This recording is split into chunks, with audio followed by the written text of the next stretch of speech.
Syria's new Prime Minister, at least as far as the opposition in exile as well as their international supporters are concerned. Hassan Hito's first priority, forming a cabinet.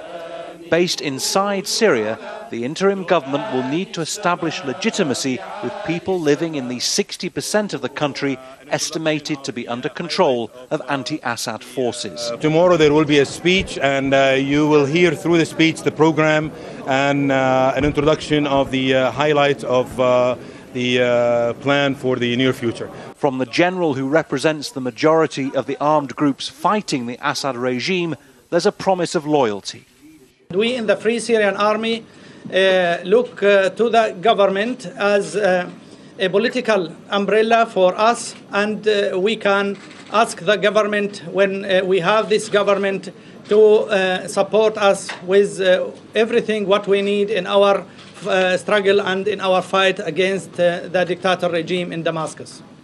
But Idris can't speak for the small number of well-armed Islamist groups, and that's what worries foreign donors. There's a hope amongst delegates here that having most armed fighters under the umbrella of this new interim government will persuade the US and European countries to supply weapons to anti-Assad fighters. They've been reluctant so far, fearing those arms will fall into the hands of religious extremists. Some European countries are also worried about starting an arms race.